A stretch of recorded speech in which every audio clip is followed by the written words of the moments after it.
So I really want to go on a nice luxury holiday, but I can't because I just don't have the motivation. Plus I'm probably just going to go for the cheapest stuff and then spend the whole time panicking over whether or not I'm going to get on the flight, if I got the visa right, or if I typed in I don't know. I'm just going to stress out over things, so I'm not going to go on holiday. Unless of course it's paid for by someone else, which I'm really hoping that it is going to be soon. So I'm just going to talk about things or places that I want to see, things that I like, things that I don't like. I also like the idea of just thinking about these kind of things.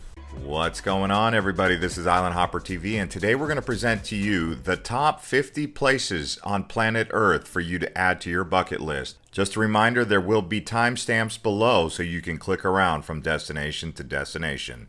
First up, we're headed to South America to one of the most spectacular waterfalls on planet Earth. Iguazu Falls, located on the border of Argentina and Brazil. I love waterfalls. I think they're very calming. You can get in touch with nature very easily and you can actually feel alive. I like the idea of feeling alive and being able to travel to these places, so I'll definitely want to do, it doesn't matter which one, but I would like to do as many waterfalls as I possibly can. The best ones though will be good. I went to Niagara Falls when I was about 2, but according to my mum, I was asleep the whole time, so I didn't see anything. Plus, I was only 2. I don't believe my soul was really awake at that time. Located in the Iguazu National Park, it is a UNESCO World Heritage Site. Typically, people who want to visit here arrive in Buenos Aires and then take a flight to Iguazu. The main area of the waterfall is called the Devil's Throat Canyon. It's 300 feet wide and 260 feet deep. There also is a walkway around the waterfall. That place does look amazing. Next up, we're headed to the Arabian Desert where Petra, Jordan, is located. This is home to the ancient Nabateans, and currently the Bedouin people live here. This archaeological site is 150 miles away from Jerusalem and 150 miles away from Amman, so you can get there both ways. It is also a UNESCO World Heritage Site. At one point in time, the Romans had expanded their empire into Petra around 106 AD. I'm not really interested in this place. It doesn't look like there's that much there, and I feel like what you see from the pictures is pretty much all there is, so I'd feel like why make the effort to go all the way down there just to see that. It's not bad, but I also have lots of memories of going through lots of ruins with my family, but my mum used to spend hours when we only wanted to stay there for an hour, and then we'd just spend 3-4 hours just waiting for us. So she used to always ruin my holidays, and therefore I don't really like places like this because it just reminds me of me being waiting around, being bored whilst my mum just does whatever she wants and doesn't care. And of course, when you do find her, you have to drag her by her hair out of the place, but then everyone around you looks at you as if you're the weird one when they don't realise that actually you just spent 3 hours looking for her and you haven't been able to find her, even though you told her to meet at a certain time and she didn't do that. I just have loads of bad memories of places like this where there's just nothing to do and I can't find my mum. It takes a full day to explore this site, and you can explore at night and in the daytime as well. Next up, we're headed to Cappadocia here in Turkey, another famous rock formation city that was built into caves. Nowadays, it is a historical heritage site as well, which also is commonly seen with hot air balloons flying around the area. I love the idea of going on a hot air balloon. I've never been on one, so that would be fun. But I'm not really too sure about that village. I mean, to me that village just kind of looks like a giant wart. Am I the only one who would see that? Providing you with a bird's eye view of just how amazing the landscape of this city really is. You can easily catch a flight from Istanbul's 2 major airports to Cappadocia. Kayseri is the main airport that you would pick. Next up, we're headed to Costa Rica right here in Central America, one of the most biodiverse countries on planet Earth. Many species of birds, mammals, and flora and fauna abundant everywhere you look. Do be sure to check out the wildlife in Manuel Antonio and the hot springs around La Fortuna. You can't go wrong with hot springs and jungles, and I love seeing little monkeys and wildlife, so that's definitely what I prefer more so than ugly villages. And the beaches on the Caribbean and Pacific side. If you wanted to get to Costa Rica, there's 2 airports, one in San Jose and the other in the north in Liberia. You will need at least 2 to 3 weeks to explore this whole country. I would love to see clear water beaches. I have been to many beaches and there were some nice ones in Thailand, but yeah, they did get worse over the years that I went, and therefore it would be nice to go some of the best beaches. That would be good. Next up, we're headed to Eastern Africa to Tanzania. This is home to Mount Kilimanjaro, also home to many incredible wildlife safaris that you can do. I've never been on a proper safari, so that is something that I would definitely love to do. See the animals and ride on elephants' backs and stuff. I have been on an elephant in Thailand, but yeah, it would be nice to do it again. Along with trekking up to the summit of Mount Kilimanjaro. And there is Kilimanjaro in the background. Also, don't forget to head over to the coast to Zanzibar and check out this turquoise water. And when you arrive, you can say Jambo, which is hello in Swahili. And Hakuna Matata, which means no worries. I think these places are best when you also know you're staying in a really nice hotel that has lots of spa facilities. Now we are headed to Southeast Asia to Cambodia. This here is Angkor Wat, located in Siam Reap. Located deep in the rainforest in the former Khmer Empire under the reign of King Suryavarman. That sounded like you were going to say of King Louis from the Jungle Book, you know, the big monkey that Mowgli... Isn't that the place where Mowgli went to see King Louis? This was one of the largest religious sites in planet Earth when it was developed. Over 400 acres, the main temple complex is surrounded by a moat. Originally constructed as a Hindu temple for the god Vishnu around the 12th century. This place would be an interesting place to visit because it's not just a ruin, you know, it's almost a temple. And it's got lots of very interesting stone carvings, stone statues, and probably vibes of it because it's so old. You know, I like going to places where I can kind of sense who lived there, who built it, what their lives were like. So yeah, this would be a place that I would be more interested in going. And now we're headed back to South America off the coast of Ecuador to the Galapagos Islands, one of the most amazing volcanic archipelagos on planet Earth. There is over 18 main islands with 3 smaller islands, and it was made famous by Charles Darwin, who is said to have developed his theory of evolution right here in the Galapagos Islands. I have no idea where these islands are or anything about them really, but I like scuba diving and I'm seeing corals and fish and stuff, so that could be something I would want to do.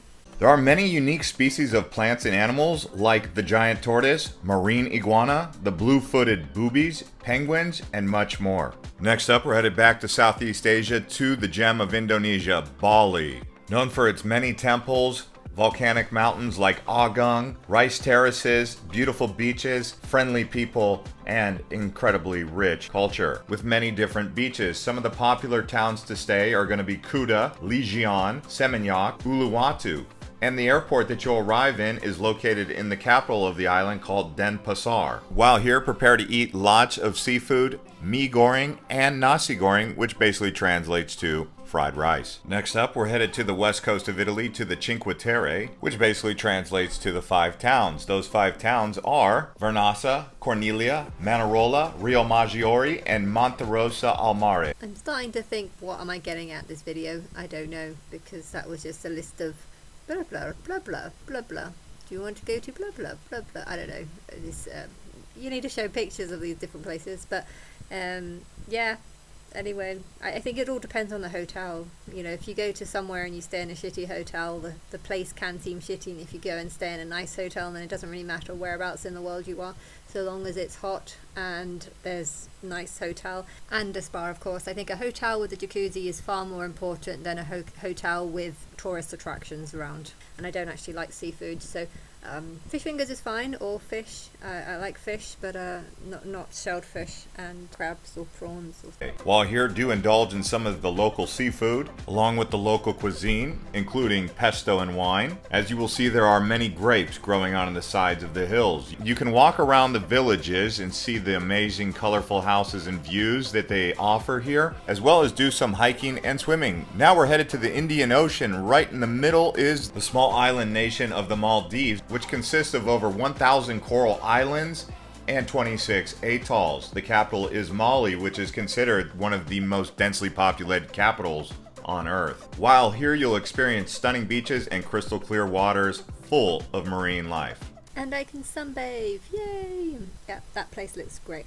Best time to visit is dry season, December to March. Next up, we're headed over to Tahiti, which is in French Polynesia. More specifically, you want to check out Bora Bora. This volcanic island is surrounded by a coral reef, and it is absolutely stunning. Tahiti is home to many popular tourist destinations like Moorea, with these floating beach bungalows over the water. Tahiti is divided into two parts, Tahiti Nui and Tahiti Iti. I am not enjoying making this video because it's just making me jealous over all the things that I don't experience right now. That place looks amazing, and it's really annoying how people every single day get to enjoy it because they're there and I'm not. Okay, I want to stop this video, but I will see. You will arrive here in Papeete at the airport of Fa'a'a. Here we are in Peru, again in South America. This nation is home to some of the most amazing sights on Earth. The Atacama Desert, the Andes Mountains and the Amazon, Lake Titicaca, the capital of Lima, and Machu Picchu. Be sure to also explore Cusco. That didn't look that good, but then again, it could just be the images that you've shown. I'm sure you could show better pictures and I could like it more. I suppose it just depends on what the film chooses to show. Now we're headed to Southeast Asia, to the Philippines, a place that is considered one of the premier travel destinations of the 21st century. With over 7,000 islands and 109 million people living here. You originate in Manila and then you head out to one of those amazing tropical islands. Some of the favorites here are Palawan and El Nido, Boracay, Bohol, as well as Surigao del Sur. Now we are headed to the wonderful Taj Mahal located in Agra. This here mausoleum was built by the Mughal Emperor Shah Jahan in the year 1632 and completed in 1653 for his beloved wife, Mumtaz Mahal. The dome of the Taj Mahal is 73 meters high and the exterior is made of white marble. It glimmers in the sun and there is a reflection pool that overlooks a beautiful garden. That would be a nice place to visit. I don't want to watch this video. It's just pissing me off because of all the places that I haven't been to and might not actually get to go to, because maybe I'm just a week or two away from dying and therefore I'm never going to get round to doing any of this stuff. And maybe I'm just making this video just to try and piss you off about all the things that I didn't get to do before I died. I'm kind of sure that I'd be able to do it when I'm a ghost, but technically if my soul is just going to be put on pause until the end of the timeline, then no, I'm not going to get to do it. This is all things that my higher self did before I pressed play on the timeline, but I don't really know. I just know that I don't know if I want to make this video. Next up, we're headed to the highest mountain peak in the world, Mount Everest, located in the Himalaya Mountains. Now this borders between Nepal and Tibet, also northern India. The elevation of Mount Everest is 29,000 feet.